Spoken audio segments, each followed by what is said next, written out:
Studios, the ausbiz COB is the key stuff you need to know about the day in business and finance. Welcome to the COB. I'm Daniela Coulier, along with Andrew Gagan, that'll be me. Danny, great to catch up with you. First time that we've been together in the new year, because exactly we're still adjusting, really, aren't we? Because everything's so slow out there at the moment. Where is everyone? We have to look at those volumes. They're still on holiday. Absolutely, absolutely. But let's check in and see how the market's traded today. So there we go. We are in positive territory, which I think we will take that, won't we, Andrew? We had a mixed lead from Wall Street. So the CBO 200 up by almost 3 points, and the ASX 100. I think the ASX was more of a flat line, wasn't it? Really? Yeah, it's up about 2 points as well. And really, we're talking barely, a tenth of a percent either way in terms of the market performance between the two different indices. Yeah, but clearly not enough to get out of bed for, really. I mean, come on. I'm not going there. Now, let's have a look at some of the themes, because really, really low volumes. Yeah. I think I heard Henry Jennings today on the call complaining about really low volumes. So just remember, folks, it is still January and this is Australia's holiday time. So if there are some large price movements, that could be due to a lack of liquidity. Well, if you're talking about large price movements and you want some action, head to the uranium space. That's where it's all happening right now. You have to look at about 2 or 3 of the top performers today were those uranium producers. Absolutely, very, very strong. So it had a lot to do with Kazakhstan, I'm led to believe. Well, they've got the largest, biggest uranium miner is in Kazakhstan, in fact. Yeah, and that state-owned producer, Kazatomprom, warned over the weekend of a potential production shortfall late last week, and that got the bulls going, with the uranium price up over $100 a pound. Well, in fact, the US also looking to cover those shortfalls given Russia and the sanctions on it. So, that's all proved to be positive for the uranium price, which has pushed above $100 a pound. Yeah, absolutely. And also we have a retail resilience. So in the top movers today, and we will get to super retail in more detail, but market really liking their trading update. They're talking about sales of $2 billion for the first half of a full year 2024, and earnings between $200 and $300 million. And it actually took, I think, Premier Investments with it as well. JB HiFi as well. In fact, a good day all round when you take a look at the retailers, given some dire outlooks there for particularly those consumer discretionary stocks. Absolutely. I mean, what a crazy year last year was, when we were all expecting recessions to hit left, right and centre, and yet consumer discretionary was the second best performing sector. Now, let's have a look and see what sectors have done well today. And energy was one of the top of the pops. So there we can see Santos up by almost 4%, and Woodside up by over 1%, because those Houthi rebels are again taking pot shots at basically shipping the ships in the Red Sea. That's true, yeah. That's putting pressure on the price there as a result. But also, just in particular with Santos, it did rally before entering a trading halt. That was off that, it's $5.8 billion gas project off the Northern Territory coastline there, has received federal court approval. Absolutely. So that was a big obstacle it's managed to overcome. Yeah, and we'll discuss Ampol in a minute, but that was also up by almost 2.8%.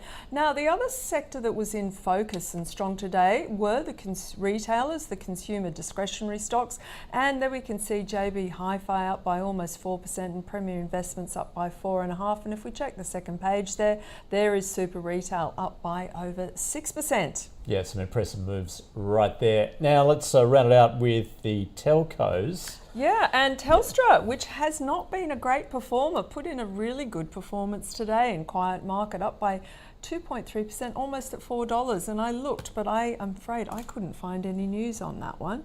All right, well, let's just cover some of that news I was just mentioning there with Santos, of the federal court ruling that has proposed pipelines for the $5.8 billion gas project off the Northern Territory would not endanger cultural heritage sites. And Pilbara Minerals, meantime, has expanded its Gangfen offtake agreement, increasing its supply of spodumene concentrate to the lithium company.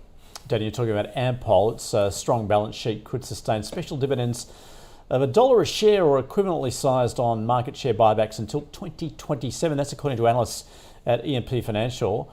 Analyst Adam Martin and Branko's Skokic expecting a $1 special dividend when the Australian fuel refiner and retailer reports its 23 results in February. Absolutely. And then let's have a look at Zenith Minerals. Now, they were up by about 10% after it appointed Azure Capital to run a review of its lithium business, which includes the Split Rocks and Waratah well projects in Western Australia. And Qantas lost significant altitude today, as you can see, almost 4%. In fact, Get it? Altitude? Yes, I know, it's a poor dad joke.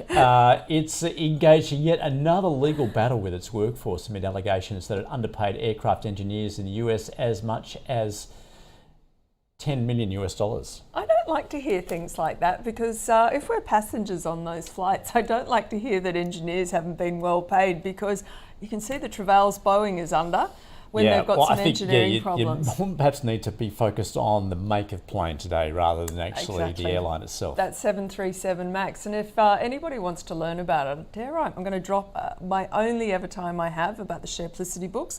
I did a case study on Boeing in the first book, which explains why the 737 MAX is in such trouble. So there you go, everybody. It's prescient of you too. Well, that's when it all started. Anyway, let's welcome our guest today, Josh Gilbert from eToro. Josh, hello. Happy New Year. Happy New Year, guys. Thanks for having me. Exactly. So tell us, I saw you posting on LinkedIn, Microsoft has knocked Apple off the perch in terms of the largest company in the US. How significant is this, or is it not significant at all? Look, I think it is pretty significant to sort of start the year. It's the first time that we've seen sort of Microsoft take that position for a sort of a couple of years. We've sort of come to know Apple as the world's biggest and most valuable company. I mean, they still sort of own bragging rights in the fact of being the one company to hit that sort of $3 trillion club. But Microsoft isn't sort of too far away. And I think the reason they've got there is because, we've seen a really clear strategy from Microsoft over the last 18 months around AI. And obviously AI has sort of captivated Wall Street in that time as well. Whereas we've seen Apple sort of keep their cards really close to its chest when it comes to AI. They've mentioned it a couple of times on earnings calls, but we're really not sure how it's going to sort of be implemented completely into the business. News in the last week or so was that they actually cut a big team of sort of AI analysts over in California as well. So it's sort of two different stories right here. We've got Microsoft who are sort of seeing earnings growth come through, and that is coming because of AI. Whereas we've got sort of Apple, where are having worries over sort of sales in China. We're seeing analyst downgrades. So it is a tale of two stories. So not surprising to see sort of Microsoft take out that top spot, and it's certainly going to be a battle to watch for the rest of the year. Josh, more broadly, of course, earnings season getting underway. Quarterlies in the States, beginning with the banks. A bit of a mixed picture there. What was your observations? Yeah, absolutely. Certainly a bit of a mixed result all round. I think JP was really the only name that sort of came out and sort of really delivered a sort of a record full-year profit. Citi, Bank of America, Wells Fargo, they sort of disappointed a little bit there as well.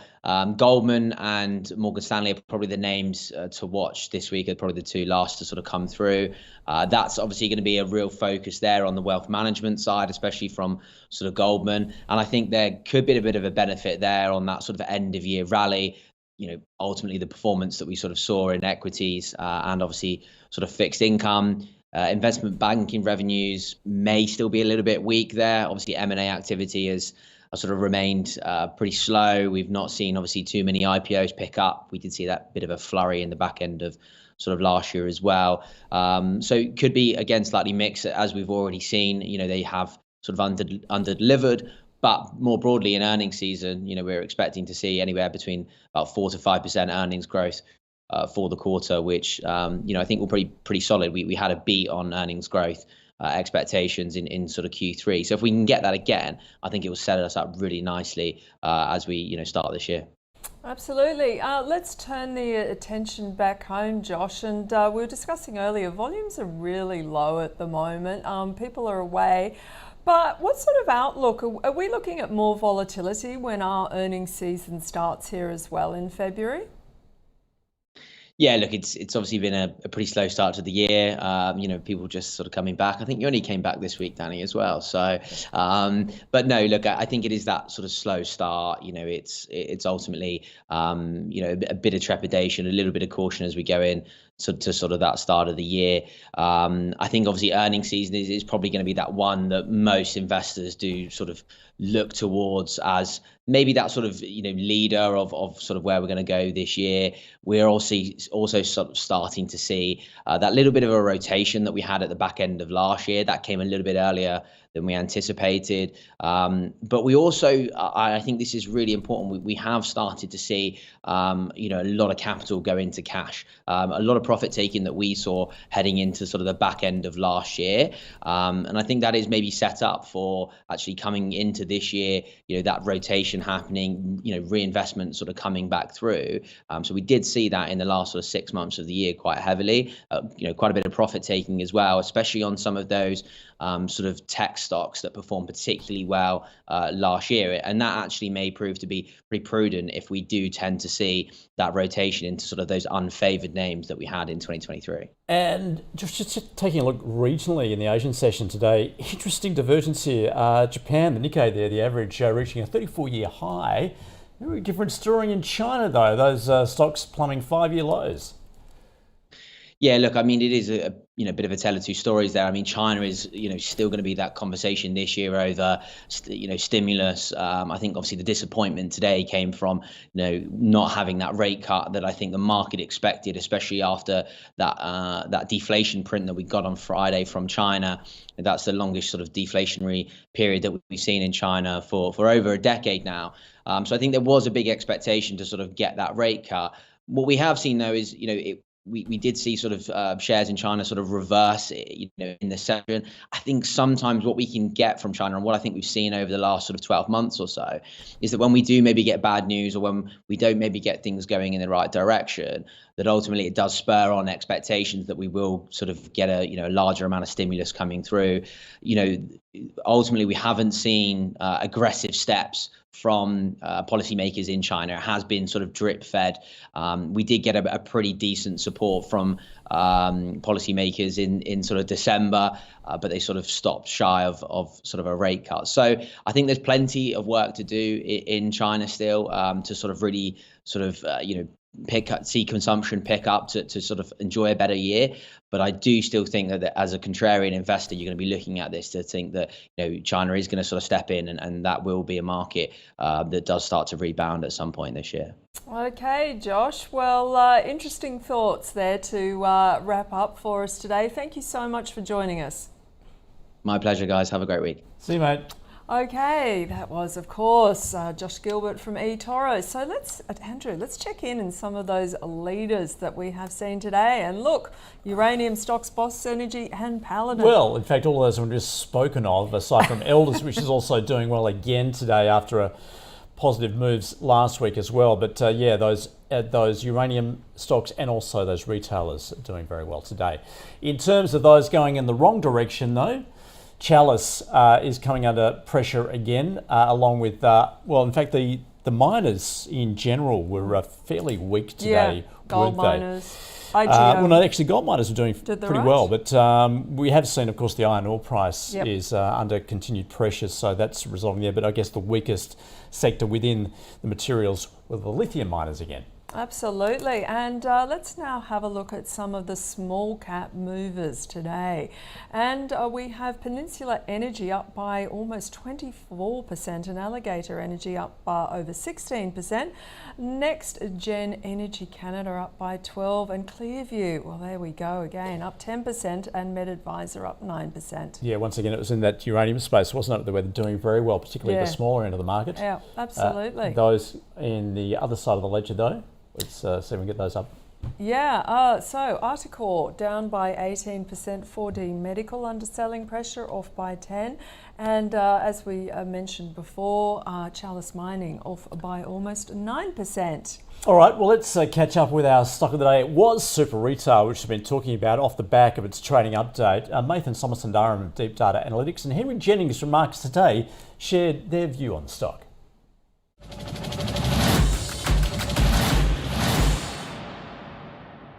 tempted to take some profits if you had some, but certainly not all of the holding if you're looking at selling. But I always like selling into strength because sometimes you can only sell when there's buyers around. So it's sometimes good to take some profits, but certainly I would be using it as an opportunity maybe to scale back on a sort of a tradable part of your core holding, if you like. Right. But the results speak for themselves. Yep. The market's taken it well. I would expect to see upgrades, and the sector does not appear to be dead and buried by any stretch of the imagination. And if we see interest rate cuts later this year, it's going to benefit as well. Be taking profit here and going there. Yep. If you don't have a better idea, I'd take the slow way out, take some profit gradually. Yep. If it comes off, keep taking more.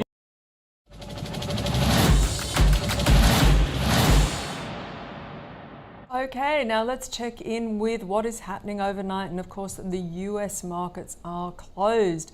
And that is for Martin Luther King Jr. Day, the holiday. Yep. And Eurozone industrial production for November is out, as is the EU trade balance for November. Tomorrow, locally, we do have consumer confidence for January. Also got China GDP out. Fourth quarter retail sales out of China as well, along with fixed asset investment. And we also get a market update from Hub24 and a production update from Rio. Yes, we are heading into some of those quarterly updates this week. So, Andrew, let's do a final check and see where the market rounded out today. CBO 200 up by 2.67 points, almost 0.2%. However, the ASX 200 slightly different, off by around 2 points. I'm calling it flat. Calling it flat. No movement there to speak of, really. Okay, it's on life support this Monday. Right, okay. Well, that is it from us today. Thank you for joining us. And of course, will you be back on tomorrow? Yeah, of course. 10? Yeah. Yes, Andrew's going to be on at 10 tomorrow morning. Well, yeah, tomorrow morning. Absolutely. We'll see you then. Yeah, have a great night.